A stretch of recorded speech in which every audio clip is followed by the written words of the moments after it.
welcome back to One Brain Ops, and welcome back to Fire Emblem Radiant Dawn. Last time, we finished Part 1. Now, it's on to Part 2. And I'm really excited for this. I love Part 2 of this game. It's very short, but I really like it a lot, so let's go.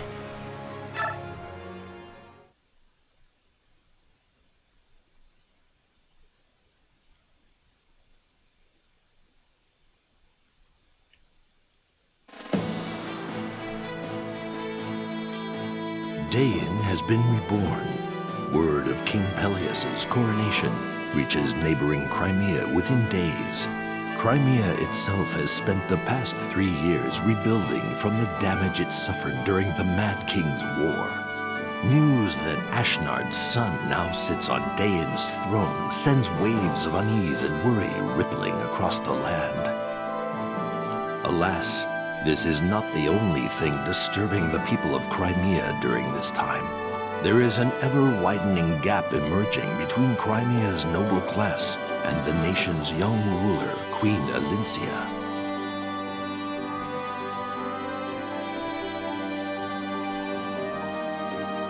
Crimea lost its king during the Dain invasion, and Alincia is still an inexperienced ruler. What's more, her very existence was a secret from the public, and so she came unexpectedly to her succession. Many of Crimea's noble houses raised their voices in protest against her rule. Alincia's desire for a long-lasting peace has driven her to strengthen Crimea's ties with the Laguz nation of Gallia, and to renounce Crimea's claim to rule over a defeated Dain. Her political moderation is seen as a sign of weakness among her critics. Ike, the young hero who led Crimea to victory in the Mad King's War, was granted a peerage for his heroism and bravery. The elevation of a common mercenary to the nobility, however, widened the rift between the aristocracy and the queen yet further.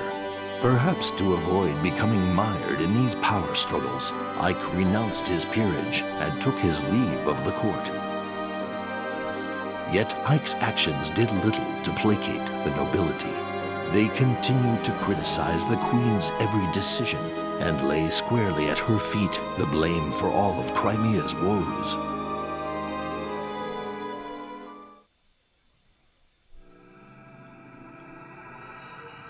So yeah, despite Path of Radiance having, the happy ending of we restored Alincia to the throne and, we'll launch this golden age of peace.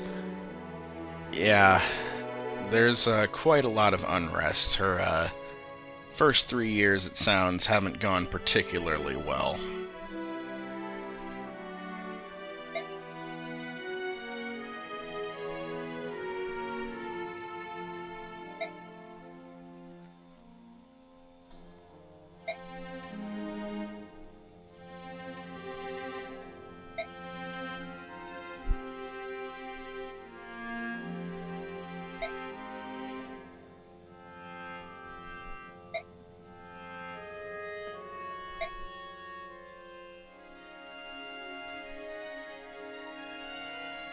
Interesting. So Bastion was the envoy that she sent to Dain. Yeah, Bastion is, he was a character in Path of Radiance. He and Lucia and Joffrey, who you can see sitting at the end of the table there, Lucia and Joffrey, that is, are, essentially Alincia's retainers, her most loyal servants.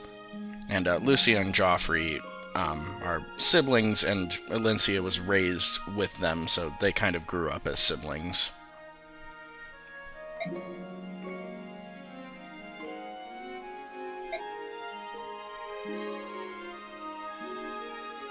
And Lucia jumping to the Queen's defense, of course.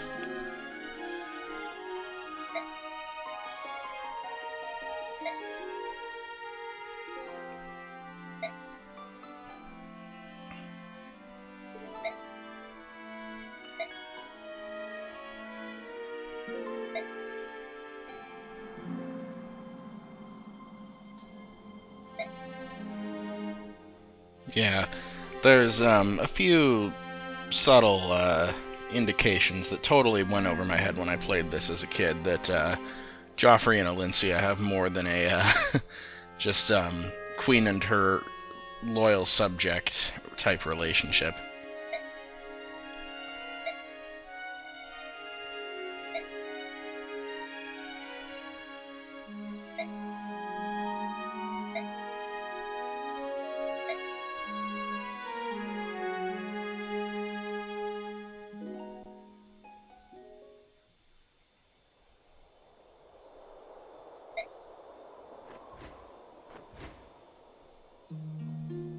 And there's Marcia.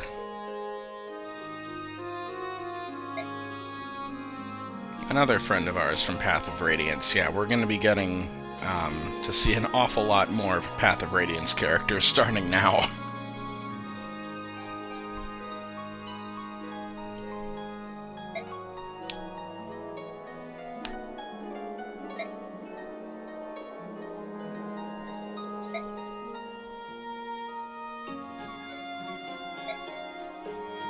Yeah, so this is a little exposition. So, Marcia, of course, came from Begnion initially. She joined up with Ike because she was trying to find her brother, Makalov, and ultimately they did find Makalov. He was, you know, Makalov. But yeah, it's, here they're making it clear that after the Mad King's War, Alencia hired both of them on to serve her, which is kind of cool. I mean, it does just kind of give an excuse for why Marcia and Makalov are in this part of the story. Which I don't mind at all, because Marcia in particular I like.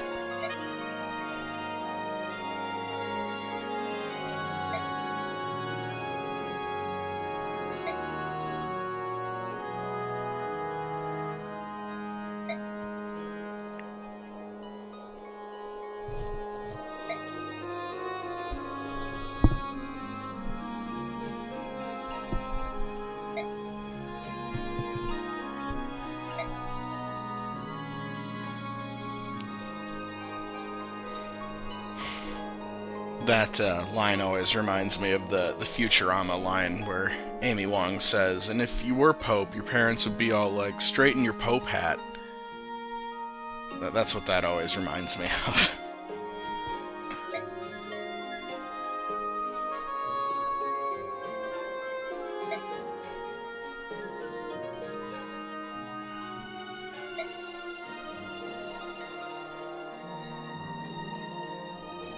Peacock-wearing nobles. Yeah, Marcia is always very creative with her her use of language.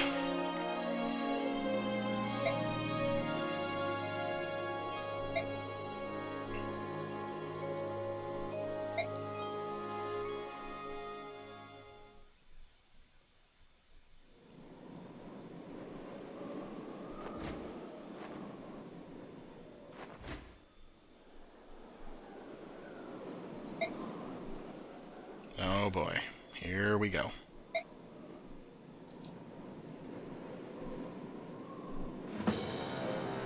Oh, it's Neil Lucci.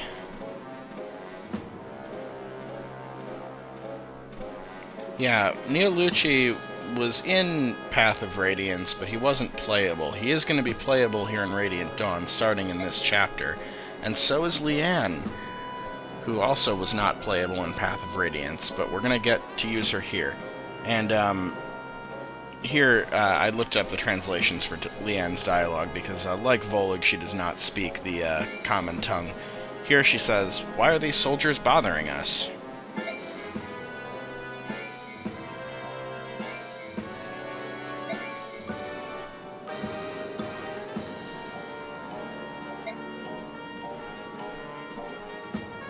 It's weird that the Wyvern Riders from Begnion have the same portrait as the soldiers, like the generic soldiers.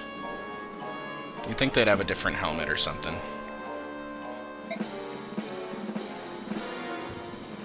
Zephyrin. Also, he says, "Mind the Raven's talons." The Raven Lagoos don't fight with talons, they fight with their beaks. Their weapon is their beak.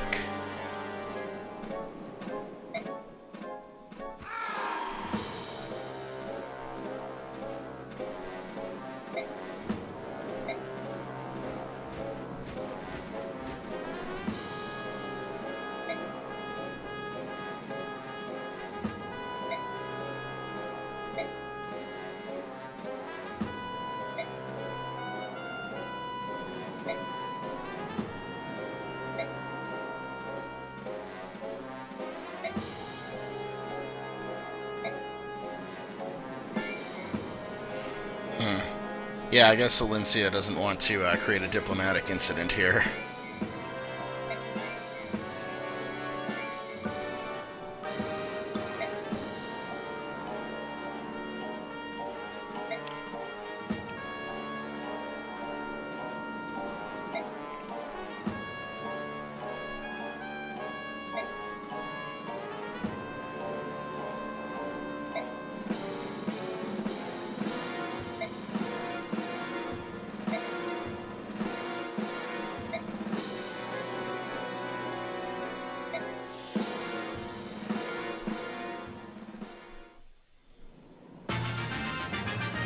Okay, so here we are.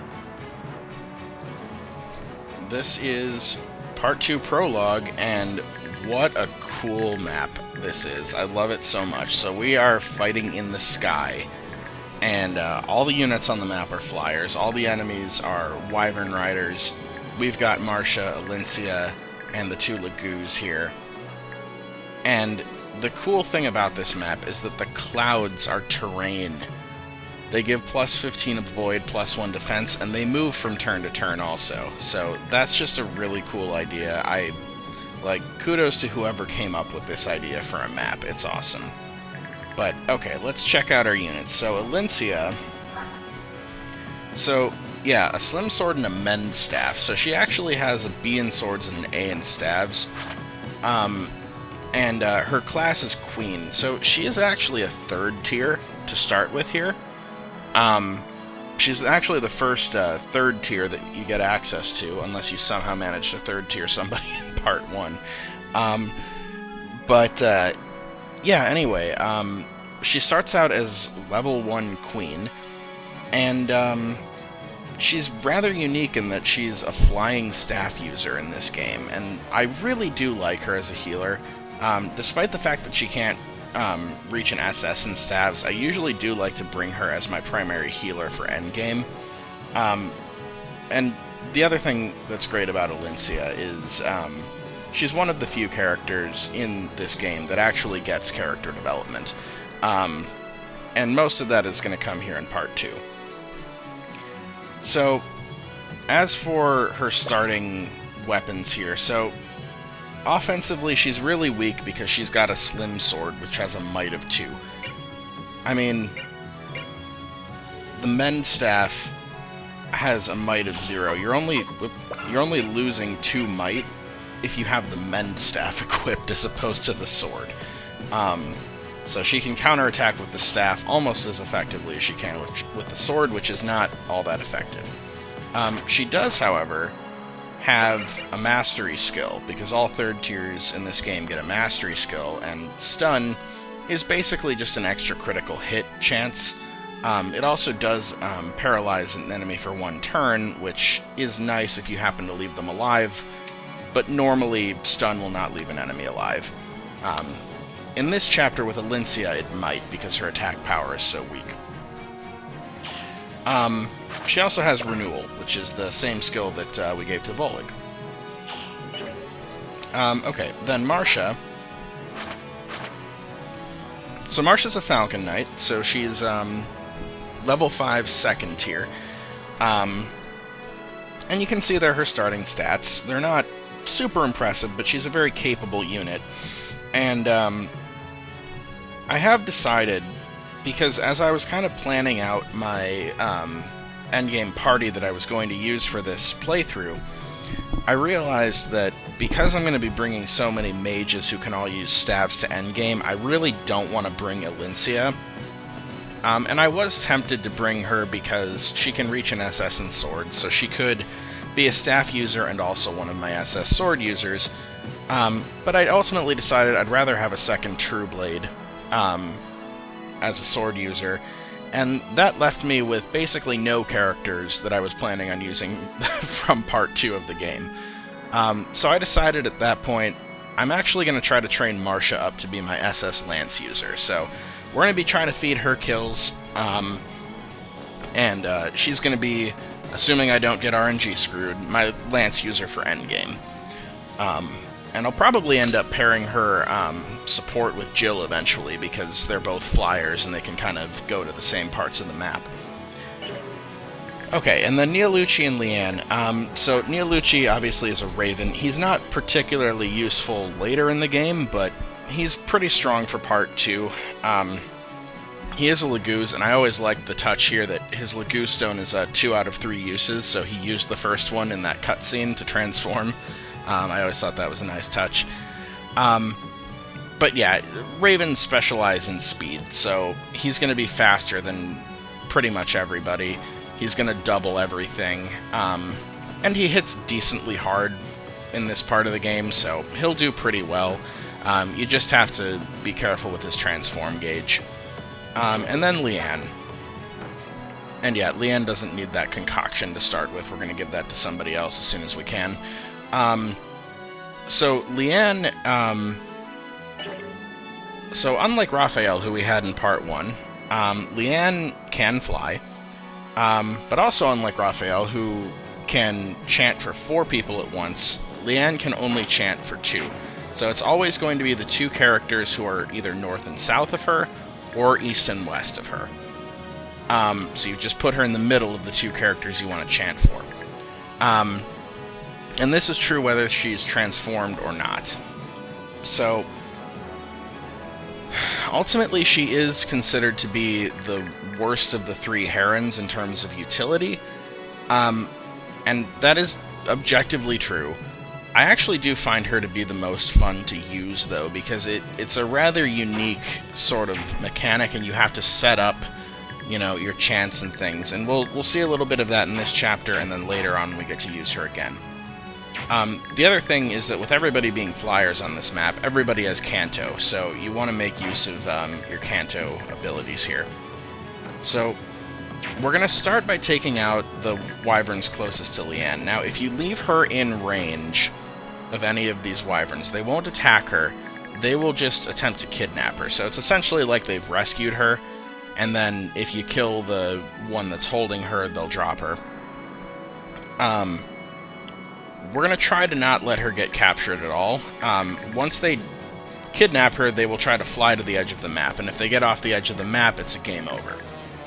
In fact, how do they word that under conditions? Yeah, Leanne is captured. But yeah, it's impossible for Leanne to actually die on this map because the enemies won't attack her. Anyway, we're going to start by going after this guy. Let's actually... I just want to see how Marcia does quick before we move Alencia. Okay, she'd do 20, and Alencia did 14. Okay, so yeah, we can set up the kill for Marcia.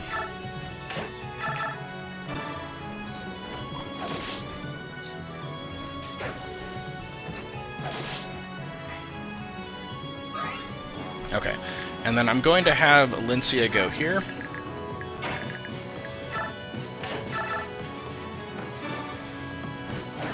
Oh, she missed. I guess Neolucci is going to have to pick up that kill then. And I'm still going to leave Marcia here, and the idea is I'm going to have Leanne go in between them and chant for both of them, so that we can then take out this one. Or try to, anyway.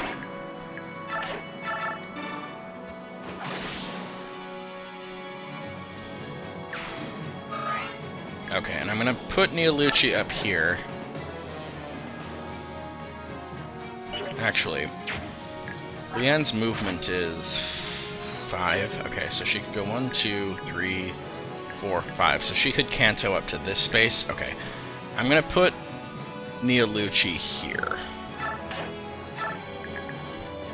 And again, I'm mainly thinking about how I'm going to block off Leanne.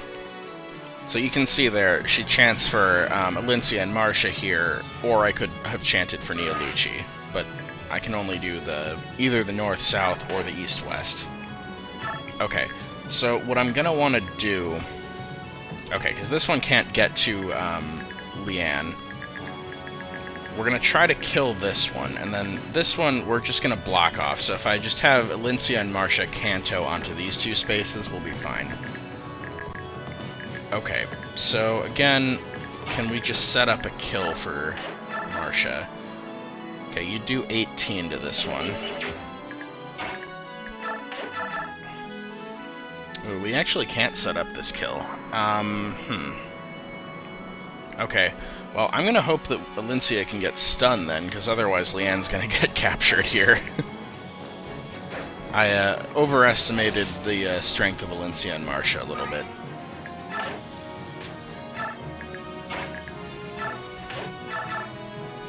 Yeah, and that would only be 12. Let's go ahead and go for the Steel Lance. I mean, you're not going to kill him, but at least he'll be easier to kill now on the next turn. So he's going to fly around and kidnap Leanne, and we're going to have to kill him to get him to drop her.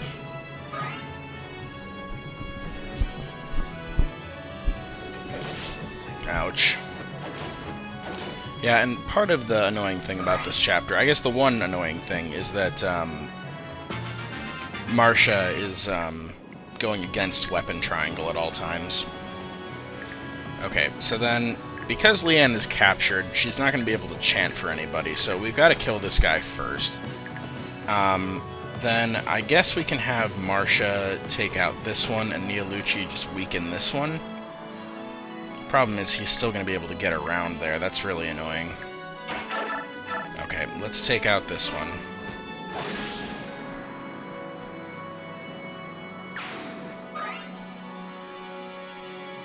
Okay, we'll drop you here. And then let's just avoid a counterattack.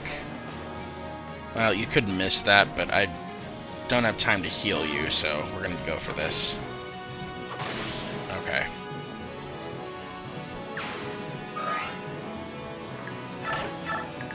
And then the problem is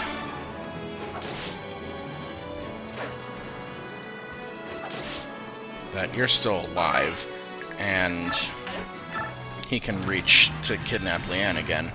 Yep. Alright, but now nobody else is close enough, so, okay. We're gonna try to draw some of these ones in as well. And by the way, the victory here is just survive 8 turns. That won't be a problem at all. Okay, so now... What weapon do you have? Okay, you just have an iron axe, so let's have the steel lance equipped.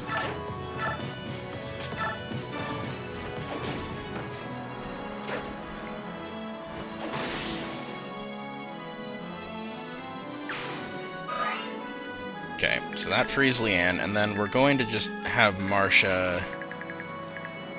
I don't really want to draw the hand axes, so we're just going to put her right on the edge of range. And then we're going to heal her.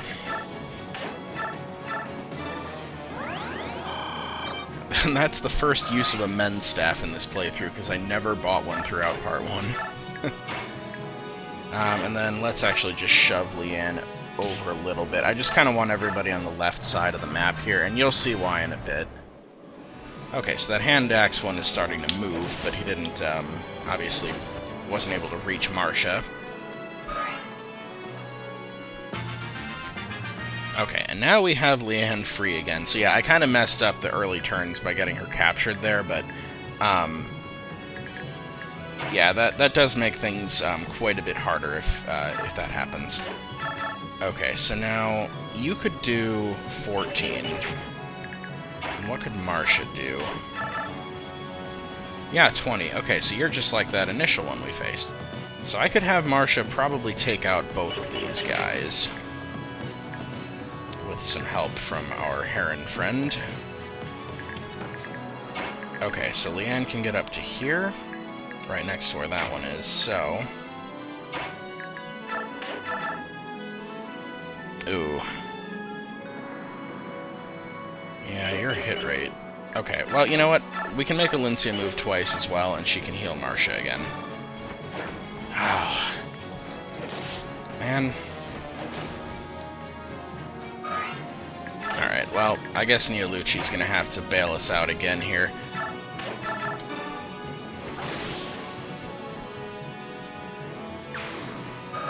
Yeah, generally I don't want Neolucci picking up a lot of kills, but it's not the end of the world. There's going to be plenty of time to train Marcia.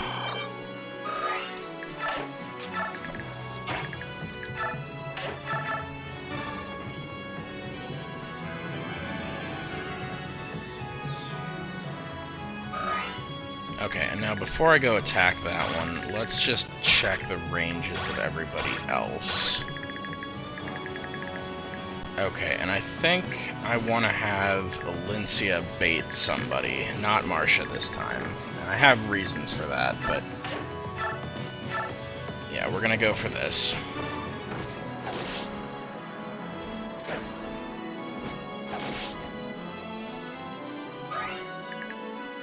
And we'll just bait one of them at a time here.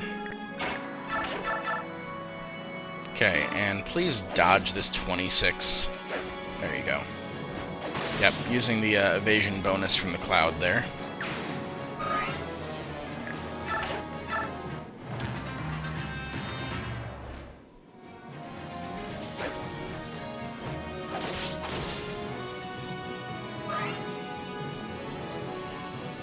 And it's Har.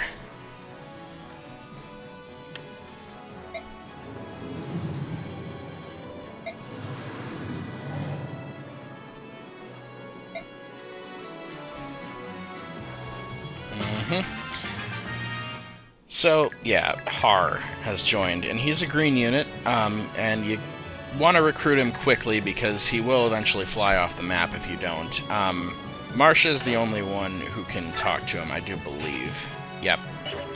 So, let's go ahead and we're not going to waste any time.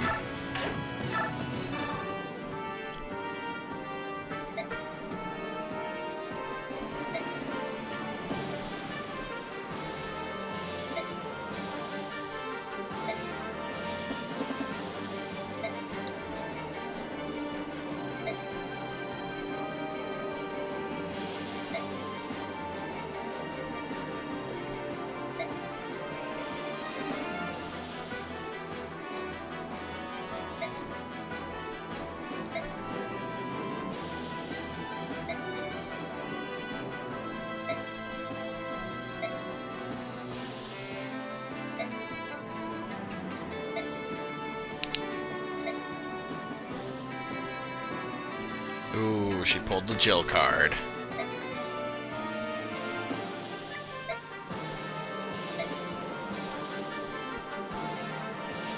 I mean, I feel like I could manage.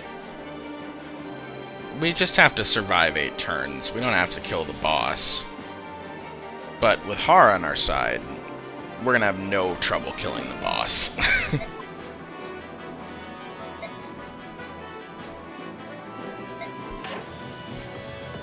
Oh, whoops, I accidentally skipped over the end of that dialogue there. But I believe Marcia says... Let me just pull it up because I have the dialogue for this chapter. Yep, why do I have to make sense? If Jill were in trouble, I bet you'd help her. Yeah, Har says, oh fine, I really don't have time for this, but I guess I can lend a hand. Then Marcia says, thank you so much, I take back all the mean things I was thinking about you earlier. And Har says, that girl's nothing but trouble. Well, if we're gonna do this, let's get it over with. Up and at 'em, partner. So yeah, we have Har on our side, so let's go ahead and Canto Marcia. And then we'll take a look at our new Dragon Master. So he is 2nd tier, so he's the same class that Jill promoted to there in Part 1 Endgame, but he starts out at level 11. He's already an A in Lances and Axes, and he can get up to S in Axes before he hits 3rd tier. Starts out with a Steel Axe and Javelin, which is fine. And yeah, unlike Jill, his base strength is 23, so he's not going to be weighed down by his weapons the way that she was to start. Yeah, Har is completely broken in this game. If you just want to play this game and beat it relatively easily, you can just use Har to your heart's content. We're going to get an awful lot of use out of him. He's probably going to be the most useful character in this playthrough that doesn't come to endgame. There's a solid chance that he could end up in my top 5 for kills at the end of the playthrough, even though I'm not bringing him to endgame, because he's super useful and he's available for a lot of chapters. So anyway, we're definitely going to make use of him here, and now that we have Har on our side, we can really go after this boss. We've got 3 more turns to kill all these guys. Hey guys, Ryan from the future. So, yeah, sorry to abruptly cut to the save screen like that, but, okay. So, what happened here is, I actually went on to get Marcia killed, in a few turns from here. So, what I decided to do, because I had gone through the whole explanation of all these different units, and how much I like this map, and how it works, and all that stuff, and I didn't really want to lose that, so I just decided to basically cut back to the point where we recruited Har and switch to my successful run. Basically what had happened on my failed run is I just overestimated Marcia and got her attacked by too many enemies. Yeah, I mean, overall for this chapter, the strategy is really just go to the northwest corner until Har shows up, recruit him with Marcia, and then go take on the boss. So I figured I'd just go back to where we recruited Har, and after I'd talked about him, and then I'd finish the chapter here and defeat the boss. So, yeah, sorry about that. It's kind of funny that way, but the other reason I was okay with doing this is that nobody had leveled up yet, so there were no stat differences or anything. So anyway, yeah, let's get back to it, to the successful run, to right after I recruited Har. So we're going to go ahead and show this talk conversation this way. Yeah, Sir Har of Dane.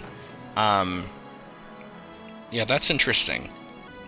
Because, yeah, Har's backstory there was that he and Shaharam are both from Begnion. Shaharam's Jill's father.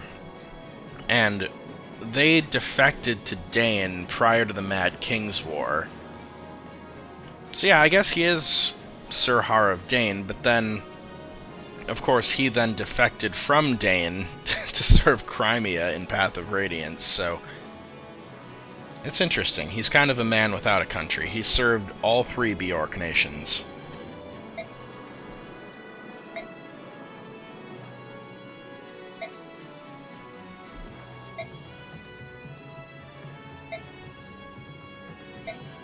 I mean, they kind of do, Har.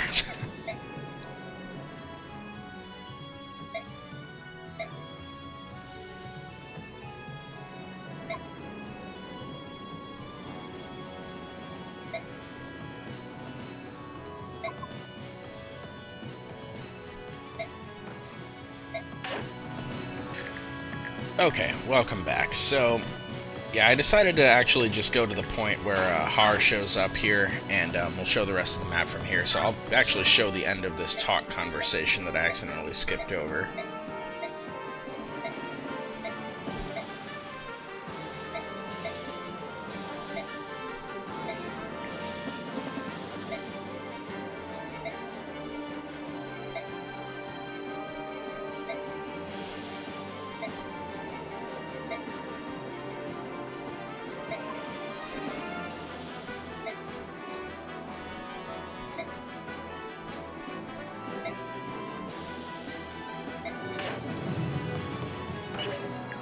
Okay, so now, yeah, this time I played it a little bit differently, but we're kind of at a similar spot to where I screwed it up before. So actually, again, oh, I actually probably should have put Har there, but it's fine. This time I'm going to go ahead and set up the chant here for Marcia and Har.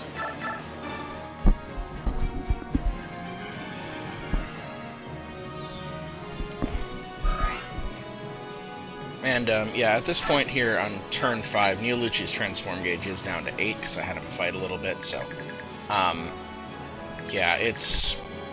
I still am not really going to be able to count on Neolucci too much here the rest of the way. Again, I'm tempted to try to go draw that one. The problem is I'm going to draw these guys, too, if I do. So, alright, let's try and take this one out with Marcia. She should be able to do that. Actually, let's go ahead and put her in a cloud. Better evasion. Which, by the way, I don't know if I said this, it's the only time in the game that flying units are ever affected by terrain, which I totally had forgotten about earlier in the game when I was, talking at one point about putting Jill in a thicket for better evasion, and yeah, that doesn't make a difference at all.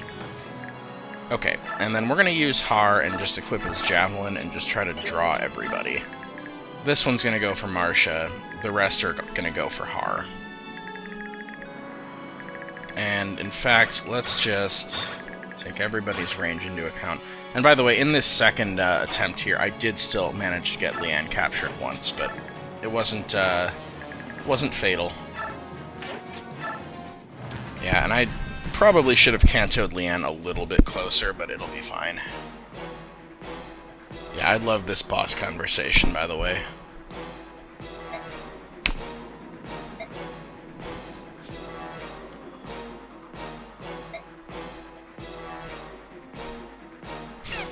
Love that line.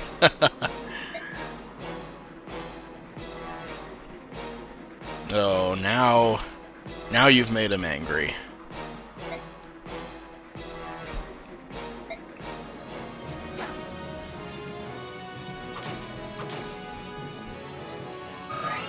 Okay. Oh, that one can reach Marcia too, I guess. Alright. I hope I don't get her killed again. Well, she survived that turn at least. But I probably can't have her attack the boss without healing her. Oh. A hit there would have been nice. Okay, so there's 4 enemies here, and I've got 4 attackers. Plus, I can have 2 of them move twice, if I position them well. Neolucci, though, is going to revert after he fights somebody, so that's a problem. And since we're, like, right in the center of the map, it's not the end of the world if somebody grabs Leanne. We'll be able to free her as long as they're the only enemy left. So Har can probably one-round one of these guys with a steel axe. I mean, I could have him take out 2 enemies that way if I wanted. Can Neolucci take out that damaged one that Har started? He can. So that's probably my best bet for what to do with Neolucci, is just take out this weakened one. Then... Okay, the thing is, I'd like Marcia to be able to take out the boss if I can, because I want her to get that experience, but she only does 8 damage to him. I mean, I would need to heal her, of course, which would mean using Alincia's turn to do that. Okay, so I think what I want to do... Yeah, the problem is... I don't think I have enough firepower to take out the boss. Alincia barely does anything to him. I mean, I could get lucky with a stun. Okay.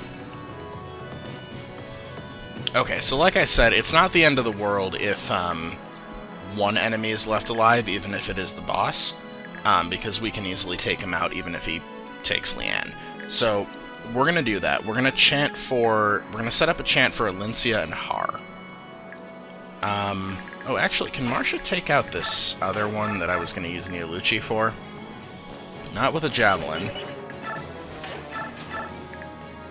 Ooh, she could. If she hits a couple 81s. That might give me enough firepower to take out the boss. Because that'd be 12 from Neolucci.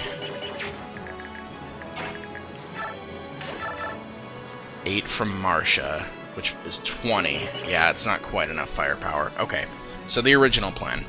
We have Neolucci take this one. Har will take out these 2. Alincia will heal Marcia, and will canto into a position where Leanne can chant for both Alincia and Har. So she can reach this spot right next to where Marcia is. So that's where we'll go. So first heal Marcia. Okay, we'll put Alincia here. Har's gonna end up going here.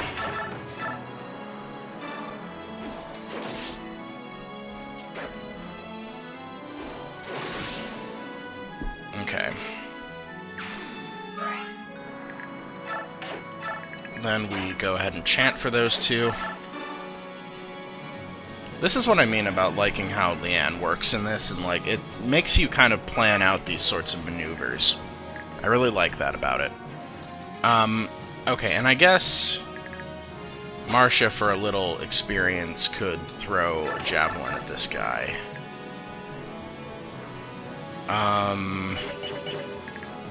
Actually, you know what? Does she get killed by the boss if I do this? So, 13 and 22. Yeah, she gets killed by the boss if I let her also fight this guy.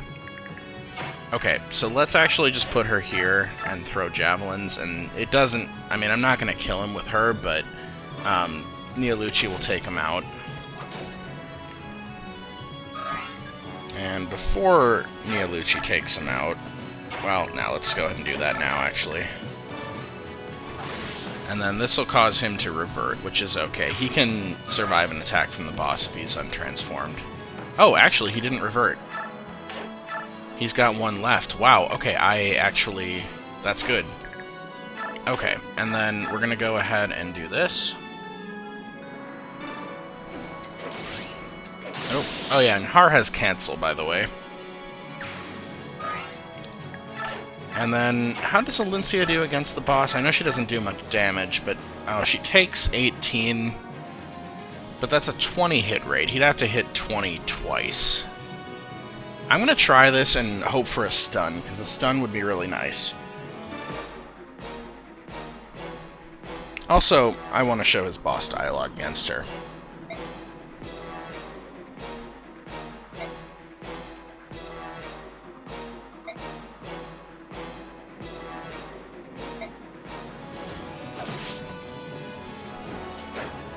Okay, she dodged, so she's safe, and a stun. Perfect. Okay.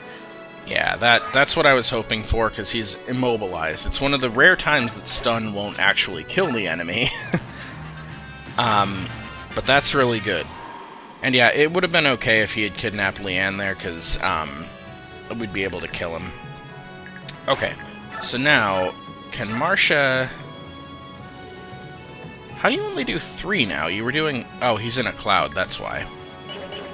Okay, so... I need to get him down to under 12, because Marcia, I can have Leanne chant for her. So can I take him down under 12? Oh, Alincia no longer does any damage because the cloud's moved. So it's got to be Har. Har would probably... Okay, you'd kill him with that. With the javelin, though, that would bring him under 12. Okay, let's do it.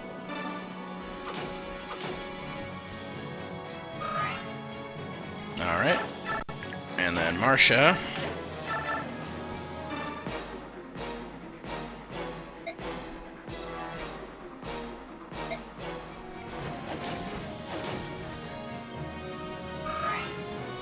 Alright. Oops. And now Leanne. And yep, feeding Marcia the boss kill, because she's the one of this group that I'm planning on trying to train for endgame.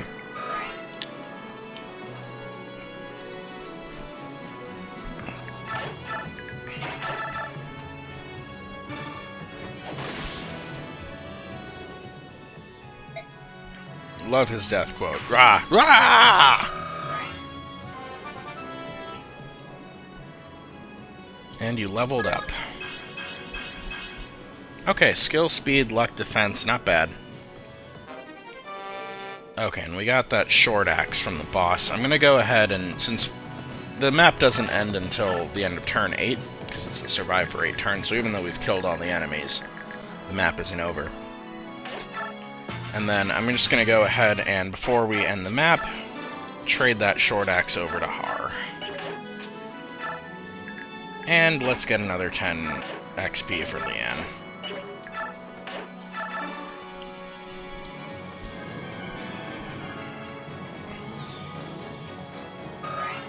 And yeah, she's at 70 XP because I did get her kidnapped at one point, and so she wasn't able to chant on that turn. Anyway, now we can end the map.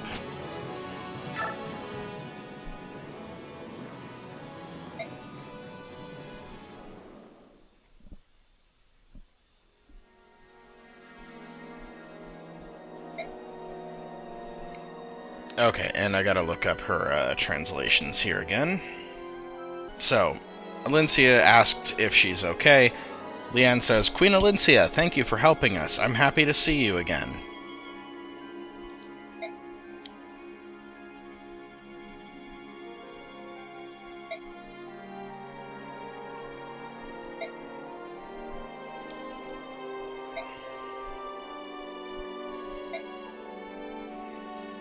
And now Leanne says, "We came to see Sir Ike."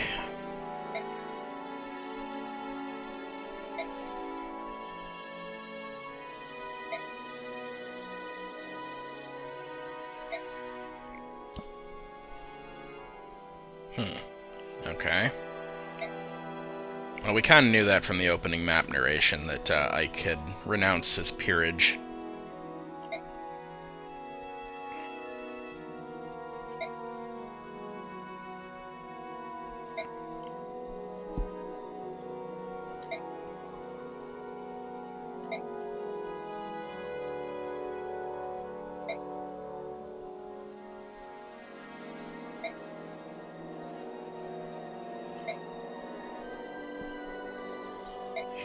Unrest. Yeah, I'm sure that won't be a problem at all.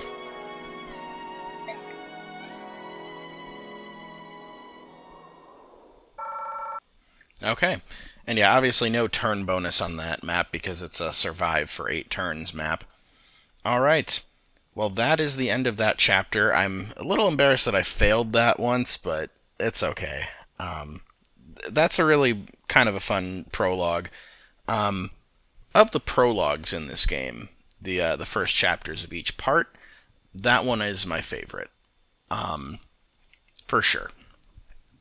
Anyway, that'll take us to the save screen, and then yeah, next time is a chapter that I'm kind of dreading recording. This is the one that I'm like, it's going to be a very frustrating experience for me because of all the weird bonus XP requirements I'm going to be trying for. I could end up recording for a very long time. It's also the main reason, or one of the main reasons, that I wanted to make this series in the first place, was to show that chapter. So, yeah, we will be back next time for Part 2, Chapter 1. See you then. Thank you for watching One Brain Ops.